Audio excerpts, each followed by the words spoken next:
Pow pow, greetings and once again welcome to Voices of Truth, one-on-one with Hawaii's Future. I'm Kaiopua Fife, and this morning we're very pleased to have with us once again someone we haven't talked with in quite a while, and we'll be doing some catching up with Leon Hsu. Leon, aloha. Aloha. Yep. Aloha. Mahalo for being available. You've been on the run, huh? That's right. Running I've all been over. Traveling quite a bit. Leon has been like the Energizer Bunny in representing some of Hawaii's issues at the international level. I know just within the past several months you've made a couple of very important trips. Been to Geneva, Brussels, Copenhagen, Los Angeles. Los Angeles. Why don't we drop back? You mentioned Copenhagen. Brussels came after. Huh? Yeah. And if you'd like to kind of explain to our viewers, you know, what it is that's going on over there. It's very complex, I know. Okay. Well, let me kind of just give a general picture first. Yeah. The Hawaiian Kingdom, or we who are seeking our independence from the United States, we've been working and speaking on an international level for quite a while. There are many people who've gone before me, and so the idea is that what we have come down to is that we're speaking to the United Nations, to the European Union, and other international organizations, and to individual countries as well, for the sake of just informing them about our situation and seeing if they will assist us, or at least at first just have sympathy for us and be aware of our situation. And then slowly over the time we've been able to get them more into a positive mode, where we're not only aware, but now they're beginning to say, okay, we want to back you when the time is right. And so it's been quite a long time of just developing this kind of relationships. That's why they call it foreign relations, because it's a relationship building, which is actually pretty good, because we're not asking them to do, radical kind of political things at this time. We're just trying to be friends with them, and then inform them about what's going on. So I've been attending meetings in various places, in Brussels at the European Union, and in Geneva at the United Nations, New York, United Nations as well. Copenhagen, I was there for a special meeting. I've been in The Hague and several other places, just to promote or to inform people about our situation. And what we're doing is, we're not, for instance, at the United Nations, we're not asking for recognition or entry into the United Nations. We simply are there to tell our story to people who care to hear. Well, it's an opportunity to meet representatives of states who we hope to establish relationships and awareness and what our historical situation is, and make friends, essentially. But the United Nations can be helpful to us in one way. Of course, the Hawaiian Kingdom is not part of the United Nations. We predated the formation of the United Nations, but the United States is, as well as another 191 other countries. And so what we are really looking for at the United Nations is that the United States has certain commitments and certain commitments to the United Nations, its charter and its mandates and its treaty bodies. Treaty bodies. And so what we're doing is we're bringing up an issue which refers to us, and that is the United States made Hawaii and Alaska at the same time into states of the United States, domestic states, without the consent of the people, certainly without our being informed and all that. So this is actually a pretty strong violation of UN rules for decolonization. So after World War II, when Hawaii and Alaska were enlisted on the list of non-self-governing territories, the United States put us there, saying that they were going to try to develop Hawaii to the point where we can make our own decision about our political future, whether we want to remain a territory or become a state of the Union of the United States, or be independent. The problem is that they never really went about following through on the educational part of it to help inform us about these options. So in 1959, they sort of hurriedly made Hawaii and Alaska into states, actually to beat some kind of deadline that they needed to sneak under. Engineered an election or voting process. Right, right. Yeah, they put together a fake election and engineered a fake state out of that. So Hawaii and Alaska were both made into states, and these again were in violation of the United Nations Charter as well as United Nations mandates. So what we are doing now is we're pointing out to the United Nations that there were some inconsistencies and actually some violations that occurred then, with the hope that the United Nations would then say, we need a do-over, you know, and put Hawaii back onto the list of non-self-governing territories, which would then mean we would be in a position to determine for ourselves what direction we want to go, whether it's a separate nation or a state. Yeah. What form of governance? A form of governance, Right. correct.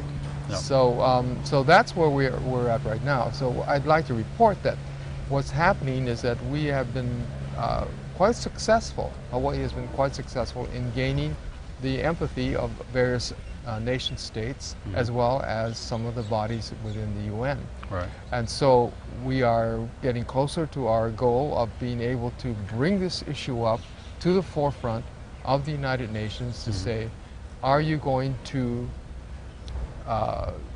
try to bring one of your members, one of your primary members, the United States, into alignment with following the rules of the United Nations? Right. Well, it's interesting because as we've spoken over the years, you know, that so much of what happens is a function of timing and a function of persistence. And as you mentioned, you know, there have been a couple of generations of Hawaiians going to Hawaii, going to the UN from Hawaii to, you know, plead our case, stake our claims, do the same thing that we've been doing ever since, is try to build alliances, and it goes way back. You can name the names even better than I can. We've been making these friendships, alliances, and going back with 5 or 6 years now with the ICCPR, the Convention on Civil and Political Rights, when we first submitted a shadow report from Hawaii and one from Alaska, and actually had states stand up in support of our issues and demand answers from the United States. Some of the same people coming forward are now in greater positions of influence and have grown even more supportive of us. And so it's real progress. It's not something that you can measure on a scale, but you, having been there, have seen it evolve. Yes. Yeah, and it's evolved from not if, but when. Yeah. And that's the feeling I get, is that it's really a matter of time, and not only a long time. It's looking like a fairly short time, because as it is right now, with the United States waning power and its waning influence, other member states of the UN are much more bold about speaking up for issues of freedom and democracy, particularly after, you know, the whole debacle in Iraq and Afghanistan and all this type of thing. I mean, those were pretty obvious self-serving actions by the U.S. And so a lot of the other nations really take exception to that. Right. Mainly because so many of them were on the other end of it themselves fairly recently, you know, trying to get their nations free from colonizers. And so they very much sympathize with our situation. They can back that kind of a principle, and we're not talking about any other kinds of issues that would be involved on just the pure principle of self-determination. They are very much eager to back us in that area. Yeah. Well, I know that after the Convention on Civil and Political Rights, and there came the CERD Committee, or the Committee on the Eradication of Racial Discrimination, which is where we also garnered support, and we had states stand up and present our questions to the U.S., challenges to the U.S. Even the fact that they tried to totally ignore us was kind of a little glimmer of a victory there, because we're worthy of especially since we've sensitized most of the member states there that the U.S. is trying to squelch our endeavors. Yeah. And so every time you see something like that happen, then the other member states take notice of it. You Yeah. know? Well, as far as the technicalities and the legalities of our claims, I mean, we go back to 103, 150, the apology resolution. You know, most of the international experts, international legal minds, they see that resolution as an admission of guilt on the part of the United States, and if we're only up to the legal aspects, you know, just on the merits of the case, it's an open and shut, open and shut. But there are other things involved. Right, And and that's the U.S. power, but which we're talking about is beginning to wane. Countries that would always have with the U.S. are now saying, wait a minute, you know, these are a bunch of innocent people in Hawaii, which you folks have taken over, and you know, we got to stand for justice in this area. So this has been the benefit, and why I believe that restoration of the Hawaiian Kingdom is imminent. That I believe we're going to have international support as soon as we are ready, or as soon as we get to a certain point that we can actually begin to pursue that. One of the things is that you know, we're also very much aware that in some respects the international front is moving a lot faster than the home front.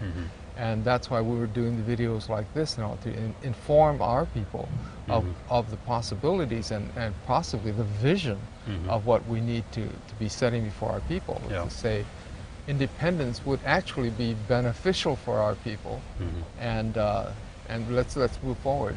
Once you can get over that hurdle of having been conditioned into U.S. law and U.S. policies here, once you kind of have this inkling that maybe we don't have to follow that, and maybe that doesn't apply to us, then all of a sudden the international scope, as well as the national identity of our own country, begins to come forward. You know, and we're no longer hindered or put down by our preconceptions about who we are and things like that.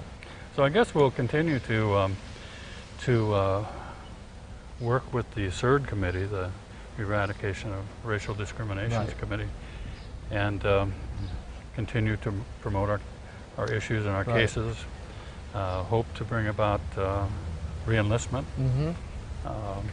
onto the Article 73 list of non-self-governing territories. Indigenous peoples have struggled for years to get some kind of identity, recognition, and stature at the United Nations. And so for 20 years struggled over a declaration for the rights of indigenous peoples. And that was finally adopted in 2007 by the General Assembly. And finally the US, Canada, Australia and New Zealand finally signed on as well by the end of 2010. So now it's pretty much a universal acceptance of this. And what this does is it gives an outline as to what the rights of indigenous peoples are. It's not binding to any states to follow it, but it gives you a pretty good idea about what rights are and what they should be. But it's also kind of couched within a domestic concept. Yes, it is. Yeah, and that actually is what happens. That it got kind of constrained down into that, diminished into domestic, meaning indigenous peoples within the nation state that they're in. So the issue becomes, how do you live within that nation state?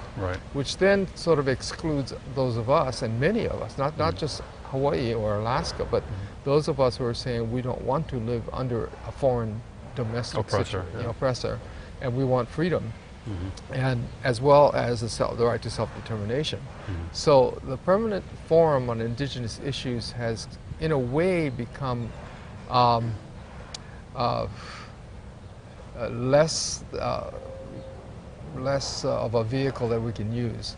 However, I attended this particular conference in Copenhagen because a couple of years ago the United Nations General Assembly said that they were going to have a conference on indigenous peoples, and this is the General Assembly, so it's the whole, and then they decided it's going to be a high-level conference, and so they wanted to hear from indigenous peoples, and that was again because of the pressure being brought by indigenous peoples to say, you know, we need a platform, we need a voice, someplace to be heard, and so in Copenhagen, in January of this year, there was a meeting called by leaders of the indigenous peoples movement, and I attended to represent Hawaii, and Ron Barnes, our friend, represented Alaska.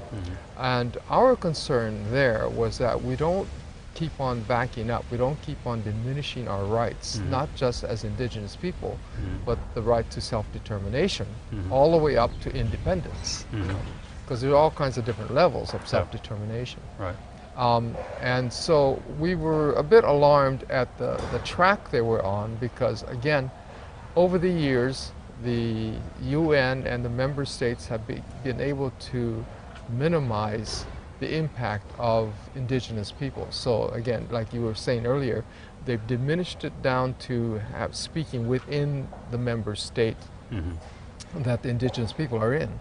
And so what we were saying at this particular conference, and we kind of had a difference of opinion with some of the other people there, most of the other people there, was that we needed to leave our options wide open. We needed to be able to speak in terms of independence, as well as human rights, and as well as the right to health care, and all these other very, very good issues.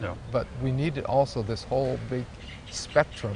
Well, there was a question of representation too, wasn't there? Right, right. It was almost as though they were trying to reduce the size and the number of participants to have just a few voices speaking for an entire global population of indigenous people. Right. So. Yeah, and then they decided, well, we'll have it by regions. But basically, all the same regions have the whole gamut of issues from healthcare all the way up to independence. So constantly, measuring where to put your resources, where to put your time. I think we probably all have to think about whether we want to put time there. Right. Or well, and we saw it that way too. The main thing was to get there and say something and try to help to refocus the attention. And if that fails, then that we've made a try. But now it's up to us to find a way to address this conference with our issues. Well, there's this issue of representation. I know a lot of people in Hawaii are going to say, well, who are you guys to be going? I mean, who are you to be speaking on behalf of Hawaii? And what would your answer to them be? I know what mine would be, but what would your answer to them be? Well, my answer would be, I mean, this is the whole reason I'm doing any of this anyway, is really to bring justice and to be able to voice a direction that I think will be beneficial for all of our people. And I have been sent by certain groups of people who they help to pay my way, as well as to say, go and speak on our behalf, because nobody else is saying these things. Well, I think there's always that challenge. Well, who are you? Who said you can go speak for us? Well, I think the answer has to do with speaking to the issues, speaking to the historical, legal facts, and it's a matter of presenting a case based on the issues, and it's not a matter of pretending to represent someone else that does not want to be represented, because that's definitely not the case. So, but there's a couple of areas there. I know we have a visit to Hawaii by one of our esteemed rapporteurs from the Human Rights Council, where we'll hopefully have an opportunity to show somewhat of a unified front as to how Hawaiian nationals, kingdom supporters, pro-independence people can voice hopefully somewhat a unified stance. If nothing more than to give him information that he can take back and report on. He may not be able to do anything about it, but I'm looking forward to that being successful. And in the meantime, I guess we continue what we're doing and learning to operate as best we can, and learning how to make the best progress possible. And again, we continue speaking with the other states. And this, I think, is where our real key lies. Yeah. Because if other member states of the UN begin to bring up our issues, member states have quite a bit of say in the affairs of the UN. Yeah. And so if 2 or 3, half a dozen of them start saying we need to pay attention to Hawaii, then all of these committees and these special rapporteurs and the work that we've done and all that will then come into play to enable or to at least set the stage for what can happen through the General Assembly of the UN. You go over to Southern California, Pasadena, just last week, huh? Right. And what transpired around that? Okay, I went over for the showing of the film Hawaii, A Voice for Sovereignty. And it's a film that I've tagged along with a few places and actually helped to pull the message together at the end of it. We have a panel discussion at the end of it. And then just basically to take it from where the film leaves off and to where we're headed. Right. And to give a vision for what's going on. And to also reassure the people who are viewing this film that something is happening. Because a lot of people watch the film and then they think, well, poor Hawaiians, you know, we're really sorry for what happened.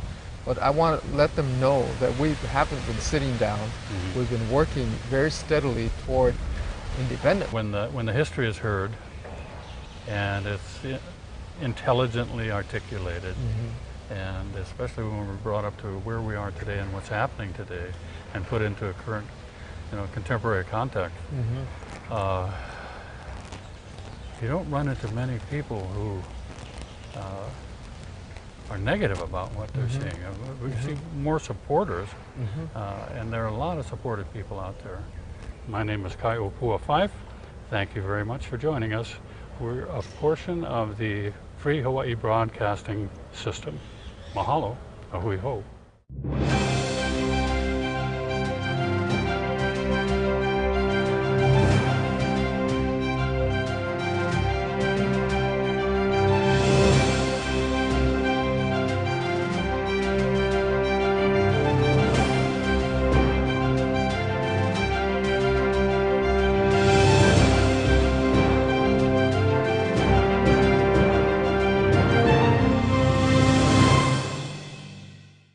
Mahalo for watching Voices of Truth one-on-one with Hawaii's Future. Watch us on the web 24/7 at voicesoftruthtv.com. You'll find all our shows, including this one, in case you want to see it again or share it with family and friends.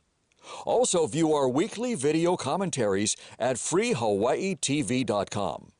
And check out our blog, published daily, at freehawaii.info. It's all part of the Free Hawaii Broadcasting Network.